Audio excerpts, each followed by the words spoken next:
নমস্কার বন্ধুরা, welcome to Rupa's food story চ্যানেলে তোমাদের জানাই অনেক অনেক স্বাগত। আজকে বানাবো দারুণ একটা তেল ছাড়া ব্রেকফাস্ট রেসিপি। মুক্ত দানা দিয়ে আজকে তোমাদের সাথে ব্রেকফাস্ট রেসিপি শেয়ার করব। মুক্ত দানা মানে সাবুর দানা। বড় বড় সাবুর দানাগুলো দেখতে যেমন সুন্দর, দেখে মনে হয় যেন একদম মুক্তোর দানা। সেই মুক্তোর দানা দিয়ে আজকে তোমাদের সাথে একদম তেল ছাড়া ব্রেকফাস্ট রেসিপি তৈরি করব।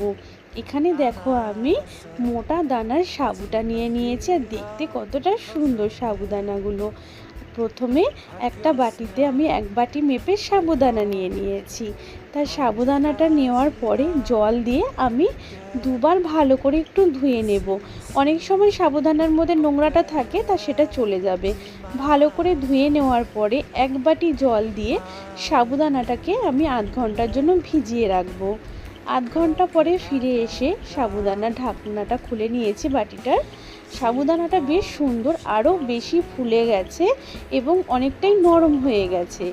তারপর এখানে আমি রেসিপিটি তৈরি করার জন্য একটা ছোট বাটি মেপে এক বাটি টক দই নিয়েছি, আর নিয়ে নিয়েছি ওই বাটির এক বাটি সুজি, স্বাদ অনুযায়ী লবণ, দিয়ে দিয়েছি একটু চিনি। খুব ভালো করে সমস্ত কিছুকে হাতে ভালো করে চটকে মেখে নেব। মাখাটা খুব সুন্দর করে মেখে নিতে হবে। মাখাটা কমপ্লিট হয়ে গেছে, এবার আমরা এটাকে তৈরি করে নেব। তার জন্য আমি এখানে 3টে বাটি নিয়ে নিয়েছি। বাটিগুলোতে সামান্য একটু তেল ব্রাশ করে নিচ্ছি, এক ফোঁটা তেলের মতোই দেখো এখানে বাটিতে কিন্তু সুন্দর করে ব্রাশ করে নিচ্ছি, যাতে আমরা যখনই সাবুদানার এই ব্রেকফাস্ট রেসিপিটা তৈরি করব সেটা যেন খুব সহজেই আমরা আবার বাটির থেকে বের করে নিতে পারি। তার জন্যই কিন্তু একটু তেল হালকা করে ব্রাশ করে নিতে হবে। তারপর চামচ দিয়ে সাবু যে আমরা মেখে রেখেছি সেটা চামচ দিয়ে নিয়ে আমি বাটির মধ্যে দিয়ে দিচ্ছি। খুব সুন্দর করে একটু সেট করে নিতে হবে।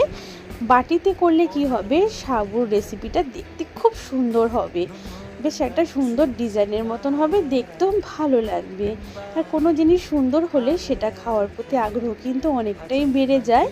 তাই দেখো আমি বাটিতে কিন্তু এইভাবে 3টে বাটি ভরে নেব। পুরো ভরবো না, অর্ধেক করে নিচ্ছি। এটা আমি খুব বেশি কিন্তু ভরবো না, খুব বেশি মোটা করলে ভালো লাগবে না, তাই হালকা একটা মাপ করে নিচ্ছি। এটা তোমরা সকালে ব্রেকফাস্টে তৈরি করে নিতে পারো, খুব সহজে চটজলদি কিন্তু তৈরি হয়ে যায়। এবং টিফিনেও তোমরা এটা দিতে পারো, স্কুল টিফিন, কলেজের টিফিন কিংবা অফিস টিফিনেও তোমরা এটা দিতে পারো। দেখতে সুন্দর লাগার জন্য উপর থেকে দিয়ে দিলাম একটু কাশ্মীরি লাল লঙ্কার গুঁড়ো, দেখতে বেশ সুন্দর লাগবে। আগে থেকেই দেখো আমি কড়াইতে জল গরম করতে বসিয়ে রেখেছিলাম। জলটা খুব ভালো করে প্রথমে আগে আমি গরম করে নিয়েছি। তারপর গ্যাসের ফ্লেমটাকে লোতে রেখে বাটিগুলোকে সুন্দর করে বসিয়ে নিলাম একটা স্ট্যান্ডের ওপরে। এবার বাটিগুলো আমার বসিয়ে নেওয়া হয়ে গেছে, ওপর থেকে একটা থালা দিয়ে ঢেকে দিচ্ছি। তোমরাও চাইলে কিন্তু এইভাবে করে নিতে পারো, খুব সহজেই কিন্তু চটজলদি তৈরি করে নেওয়া যায়, বেশিক্ষণ টাইম লাগে না। 5 মিনিট মতন একটু হাই ফ্লেমে ভাপিয়ে নেব, তাহলে কিন্তু আমাদের রেসিপিটা তৈরি হয়ে যাবে। দেখো আমি হাই ফ্লেমে রেখেই কিন্তু 5 মিনিট মতন ঢাকা দিয়ে রেখেছিলাম। এবার গ্যাসটা একদম লোতে রেখে তোমাদের দেখাচ্ছি। দেখো একটু চাকু দিয়ে আমি ঢুকিয়ে দেখলাম ভেতরটা ঠিক মতন সেদ্ধ হয়েছে কি না। চাকুটা কিন্তু অনেকটাই পরিষ্কার চলে এসছে আমাদের, এটা কিন্তু খুব সুন্দর ভেতরেও সেদ্ধ হয়ে গেছে। এবার বাটিগুলো এখন অনেকটাই গরম, আমি ঠান্ডা করে পরে তোমাদের দেখাচ্ছি। ততক্ষণে একটা সুন্দর চাটনি তৈরি করে নিই। একটা ছোট মিক্সিং জার নিয়েছি, মিক্সিং জারে একটা ছোট বাটি মেপে এক বাটি বাদাম, এক বাটি ভাজা ছোলা, বাদাম আর ছোলাটা কিন্তু ভাজাই। তারপরে ওই বাটি মেপে দিয়ে দিয়েছি টক দই, এক বাটি টক দই, দিয়ে দিয়েছি ধনিয়া পাতা, একটা কাঁচা লঙ্কা, স্বাদ অনুযায়ী লবণ আর একটু চিনি। সবশেষে দিয়ে দেবো একটু কাশ্মীরি লাল লঙ্কার গুঁড়ো। এবার খুব সুন্দর করে একটা মিহি পেস্ট আমরা বানিয়ে নেব, আর একটু জলও দিয়েছি কিন্তু সাথে। দেখো সুন্দর একটা মিহি পেস্ট বানিয়ে নিয়েছি, আর এই চাটনিটা খেতে কিন্তু দারুণ লাগবে এই রেসিপিটা দিয়ে। চাটনিটা আমাদের মিক্সি থেকে একটা বাটিতে ঢেলে নিয়েছি। এবার সুন্দর করে একটা তড়কা ফোড়ন দেব, যাতে চাটনির স্বাদ আরও অনেক গুণ বেড়ে যাবে।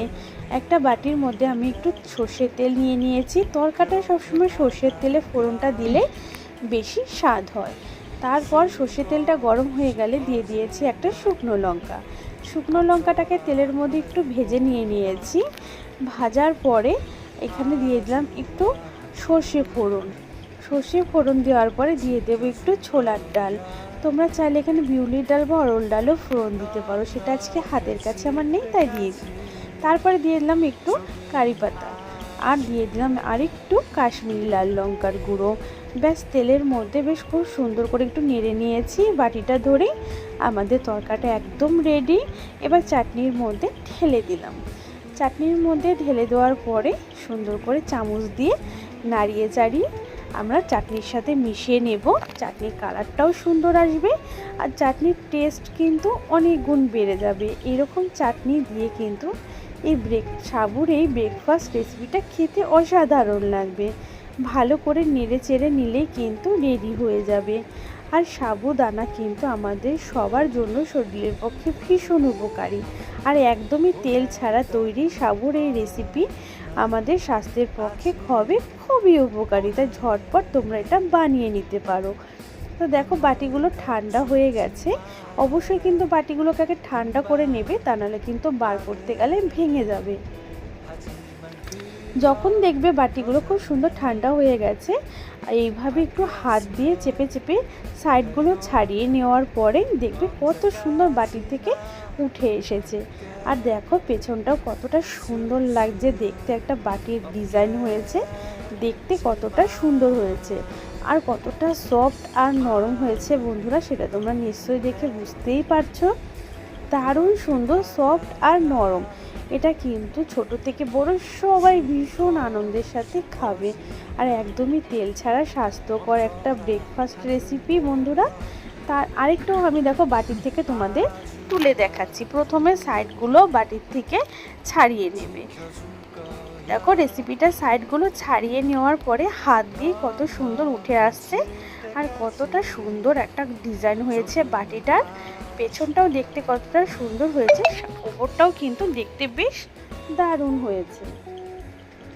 দেখো এই রকম রেসিপি তোমরা অবশ্যই বাড়িতে বানিও। ভালো লাগলে লাইক শেয়ার করে পাশে